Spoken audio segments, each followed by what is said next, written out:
अस्सलाम वालेकुम। मैं हूं अली रज़ा और आप देख रहे हैं मेरा यूट्यूब चैनल केमिस्ट्री वर्ल्ड। नाजरीन, हमने एक लेक्चर सीरीज़ का आगाज़ किया था जिसमें हमने चैप्टर नंबर 2 एटॉमिक स्ट्रक्चर को डिटेल में डिस्कस कर रहे हैं, जिसका आज हमारा होगा लेक्चर नंबर 4। इसमें हम देखेंगे कि जे थॉमसन ने जो चार्ज टू मास वैल्यू थी या मेजरमेंट थी इलेक्ट्रॉन की, वो किस एक्सपेरिमेंट के थ्रू और किस प्रोसीजर और किस अपार्टस को यूज़ कर उसने मेजरमेंट फाइंड की थी charge to mass value of electron. तो सबसे पहले 1897 में जे थॉमसन ने एक इंस्ट्रूमेंट डिवाइस किया जिससे उसने एक वैल्यू फाइंड की जिसे उसने कहा कि ये है इलेक्ट्रॉन की चार्ज टू मास रेशो।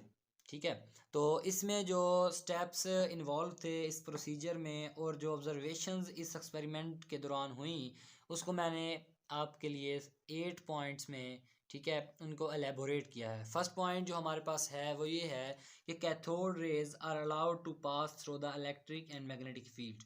ठीक है, यहाँ पर जो कैथोड से रेज निकली थी जिन्हें हम उसने इलेक्ट्रॉन का नाम दिया था, उसने उन इलेक्ट्रॉन्स को या कैथोड रेज को यहाँ पर मौजूद मैग्नेटिक फील्ड, ये मैग्नेट है, ठीक है, इसकी मैग्नेटिक फील्ड और इलेक्ट्रिक फील्ड पॉजिटिव नेगेटिव में से गुजरने की इजाज़त दी और फिर ऑब्ज़र्व किया कि क्या हैपनिंग होती है। Then he observed when electric and magnetic fields are absent, जब कोई भी इलेक्ट्रिक या मैग्नेटिक फील्ड नहीं प्रोवाइड की गई। इसका क्या मतलब है कि जब कैथोड और एनोड को कोई मतलब इलेक्ट्रिक पावर या बैटरी से नहीं कनेक्ट किया गया, ना ही फिर इलेक्ट्रिक फील्ड हुई, उससे प्रोड्यूस होने वाली मैग्नेटिक फील्ड भी नहीं थी, तो फिर जो कैथोड रेज थी are not deflected and support at point P1 और बी ऑन फ्लोरेसेंस स्क्रीन। वो कहता है कि जब इलेक्ट्रिक और मैग्नेटिक फील्ड अब्सेंट थी तो कैथोड रेज बगैर किसी डिफ्लेक्शन के, ठीक है, बिल्कुल परपेंडिकुलरली गई और पॉइंट बी या पॉइंट P1 पर जाकर उन्होंने स्पॉट दिया और फ्लोरेसेंस स्क्रीन के इन पॉइंट्स पर P1 या बी कह लें या बी कह लें या P1 कह लें, ठीक है, यहाँ पर आके उन्होंने स्पॉट प्रोड्यूस किया फ्लोरेसेंट स्क्रीन पर और ऑब्जर्वेंस दी। फिर जब वो कहता है कि हमने दोनों की एब्सेंस में देख लिया, अब उसने कहा कि अब मैग्नेटिक फील्ड अप्लाई करके देखते हैं और कैथोड रेज का बिहेवियर देखते हैं। Now, when magnetic field is applied, the electron is forced to move in circular path and deflected towards the P2 और point C। अब जब उसने मैग्नेटिक फील्ड, ये मैग्नेट से प्रोड्यूस होने वाली मैग्नेटिक फील्ड में से उसे गुजारा, तो उसने देखा कि इलेक्ट्रॉन्स जो हैं वो फोर्स हुए हैं, ठीक है, उनको सीधा उनका कोई रास्ता नहीं बना, वो फोर्स हुए हैं कि वो यहाँ पर सर्कुलर, ठीक है, फील्ड में जाएं, सर्कुलर पाथ में जाएं और फिर एंड पे वो डिफ्लेक्ट हो गए। जब वो सर्कुलर फील्ड में उन्होंने मूवमेंट की तो वो फिर एंड पे डिफ्लेक्ट हो गए इस तरफ, ठीक है, इस तरफ पॉइंट सी या P2 पर डिफ्लेक्ट हो गए। अब यहाँ पर बात, जो क्वेश्चन हमारे पास राइज होता है वो यहाँ पर ये है कि वो सर्कुलर पाथ में मूव क्यों किया उन्होंने, और दूसरा क्वेश्चन ये हो सकता है कि वो अगर सर्कुलर पाथ में मूव कर ही गए तो वो पॉइंट P3 पर भी जा सकते थे, पॉइंट P1 पर भी जा सकते थे, पॉइंट 2 पर भी, P2 पर भी जा सकते थे, ठीक है। तो यहाँ पर मैं आपको ये बताऊंगा कि जब भी कोई चार्ज पार्टिकल मैग्नेटिक फील्ड में आता है, ठीक है, मैग्नेटिक फील्ड में से गुजारा जाता है तो दो चीज़ें हो सकती हैं, ठीक है। अगर तो वो है पॉजिटिवली चार्ज, ठीक है, if it is positively charged then it will move, अगर वो होगा पॉजिटिव चार्ज तो वो एंटी क्लॉकवाइज मूव करेगा, ठीक है। क्लॉकवाइज इस तरह होता है ना, ये क्लॉक हो गया हमारा, तो वो मूव करेगा कुछ इस डायरेक्शन में, इस तरह मूव करेगा, ठीक है, ये पॉजिटिव चार्ज की डायरेक्शन है। और जो नेगेटिव चार्ज होगा वो मैग्नेटिक फील्ड में क्लॉकवाइज मूव करेगा, ठीक है। तो वो क्लॉकवाइज जब मूव करेगा तो, और जब हम बात करते हैं यहाँ पर कैथोड रेज की, जे थॉमसन की इस डिवाइस इंस्ट्रूमेंट में इलेक्ट्रॉन या कैथोड रेज की मूवमेंट की, तो हम कहते हैं कि जब इलेक्ट्रॉन या कैथोड रेज इंटर हुई यहाँ पर अप्लाइड मैग्नेटिक फील्ड में, तो मैग्नेटिक फील्ड जो होगी वो कैथोड रेज की हमें वेलोसिटी नाउन है, ठीक है, वो वेलोसिटी जिस वेलोसिटी से हमने कैथोड रेज को या इलेक्ट्रॉन्स को छोड़ा है यहाँ पर एडजस्ट की हुई है, क्योंकि ये बैटरी हमारे पास है, हम यहाँ पर फिक्स करते हैं कि कितने वोल्ट्स देंगे, वो कितनी वेलोसिटी से इलेक्ट्रॉन मूव करेगा। तो जब वो यहाँ पर मैग्नेटिक फील्ड में पहुँचता है तो मैग्नेटिक फील्ड होती है इलेक्ट्रॉन की वेलोसिटी के परपेंडिकुलर, ठीक है।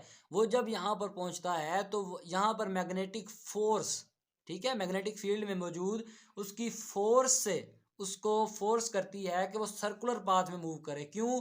क्योंकि मैग्नेटिक फील्ड जो है, मैग्नेटिक फोर्स जो है, फोर्स इलेक्ट्रॉन की वेलोसिटी और मैग्नेटिक फील्ड के परपेंडिकुलर है, वो उसको सर्कुलर पाथ में मूव करवाती है।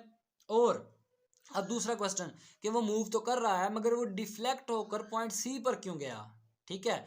जैसा कि हम जानते हैं कि इलेक्ट्रॉन नेगेटिवली चार्ज्ड पार्टिकल है, ठीक है, ये भी कंसेप्ट बना सकते हैं आप।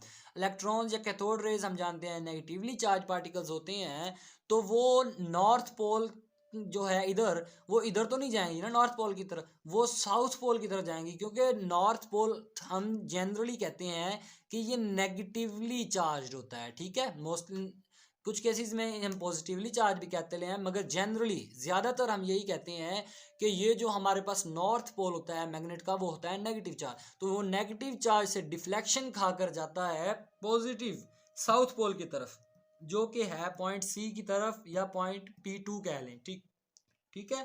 जब हम मैग्नेटिक, तो इससे हम कहते हैं कि मैग्नेटिक फील्ड अप्लाई करने पर एक फोर्स कैथोड रेज को सर्कुलर पाथ में मूव कराती है और एंड पर वो डिफ्लेक्ट हो जाते हैं पॉइंट P2 या साउथ पोल की तरफ, ठीक है। उसके बाद हमने दोनों फील्ड की एब्सेंस में देख लिया कि वो पॉइंट बी की तरफ गया, ठीक है, जो कैथोड रेज या इलेक्ट्रॉन्स आई। फिर हमने मैग्नेटिक फील्ड अप्लाई करके देख ली कि वो डिफ्लेक्ट होकर सर्कुलर पाथ से एंड पर P2 या C पर स्ट्राइक करते हैं, फ्लोरेसेंट स्क्रीन पे हमें नजर आता है, ऑब्जर्व करते हैं। फिर हम जो फोर्थ पॉइंट है वो है when electric field is applied only then cathode rays supported at point P3 या A, ठीक है। यहाँ पर वो कह रहा है कि जो हम कैथोड रेज हैं, जब हम उन्हें इलेक्ट्रिक फील्ड में से गुजारते हैं, मैग्नेटिक फील्ड एब्सेंट है, ठीक है, यहाँ पर मैग्नेटिक फील्ड खत्म, सिर्फ इलेक्ट्रिक फील्ड की बात कर रहे हैं, तो वो पॉइंट ए की तरफ सपोर्ट क्यों होते हैं? ये है हमारे पास इलेक्ट्रिक फील्ड का प्लेन, ये है हमारे पास, यहाँ पर है पॉजिटिव, यहाँ पर है नेगेटिव। तो वो कहता है कि जब हमने इलेक्ट्रिक फील्ड अप्लाई की, cathode rays supported at point P3 या A पर, देखें कैथोड रेज हैं हमारे पास नेगेटिवली चार्ज, जब इलेक्ट्रिक फील्ड में से गुजारेंगे तो वो डिफ्लेक्ट होंगे पॉजिटिव चार्ज की तरफ, ठीक है, नॉट ए नेगेटिव चार्ज के लिए, जो कि है C पर, वो पॉजिटिव चार्ज पर, ठीक है, अप्लाई होंगे, क्योंकि यहाँ पर ये परपेंडिकुलर नहीं है, ठीक है, पेज पर। वो जो मैग्नेटिक फील्ड थी वो परपेंडिकुलर थी पेज पर, जिस पेज पर हमने ड्रॉन की है, यहाँ पर ये अलोंग द पेज है, ठीक है, अलोंग द पेज। यहाँ पर जो होगा कैथोड रेज होंगी वो पॉजिटिव चार्ज यानी कि ए पॉइंट की तरफ डिफ्लेक्ट होंगी, ठीक है।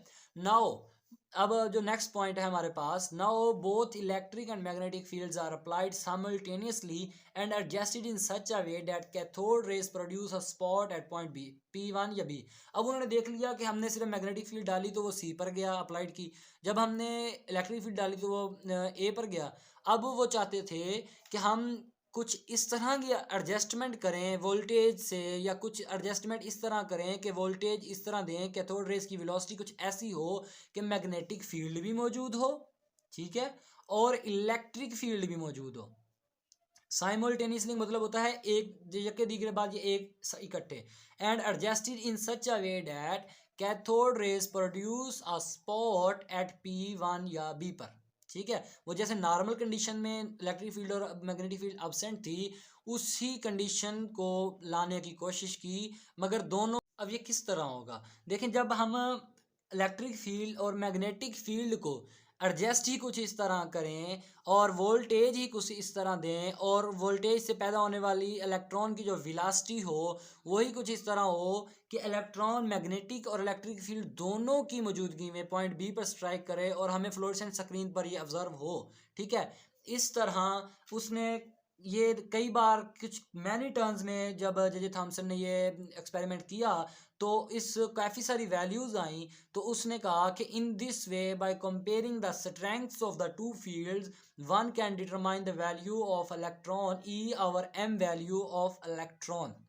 उसने कहा कि अगर कोई यही अरेंजमेंट करे और काफ़ी सारी जो उसकी वैल्यूज़ ले, ठीक है, तो उन वैल्यूज़ जो आई हैं उनमें जो इलेक्ट्रिक फील्ड और मैग्नेटिक फील्ड की स्ट्रेंथ थी, ठीक है, उनकी जो मैग्नेटिक और इलेक्ट्रिक फील्ड की स्ट्रेंथ थी उनकी वैल्यूज़ को कंपेयर करके कोई ये फाइंड कर सकता है कि चार्ज टू मास रेशियो की जो वैल्यू है इलेक्ट्रॉन की वो क्या है। जो जे थॉमसन ने charge to mass value find की वो थी 1.7588 क्रॉस 10⁻11 कॉलम्स पर किलोग्राम। देखें ये यूनिट याद रखना है आपने, यूनिट्स बड़े इंपॉर्टेंट होते हैं।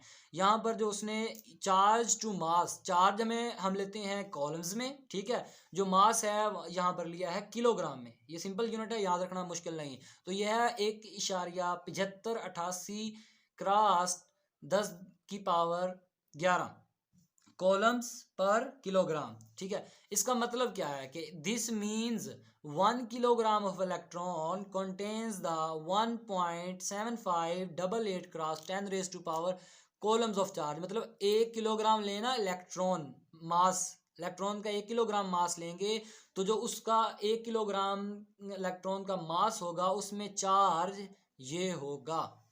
ये था आज का हमारा लेक्चर। उम्मीद करता हूँ आपको आज की वीडियो अच्छी लगी होगी।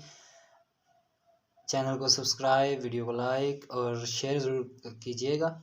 नेक्स्ट लेक्चर में हम देखेंगे कि मास इलेक्ट्रॉन का किस तरह फाइंड करना है और जो इलेक्ट्रॉन पर चार्ज होता है उसकी एक न्यूमेरिकल वैल्यू किस तरह देनी है। Thank you. अल्लाह हाफिज़। अल्लाह निगहबान।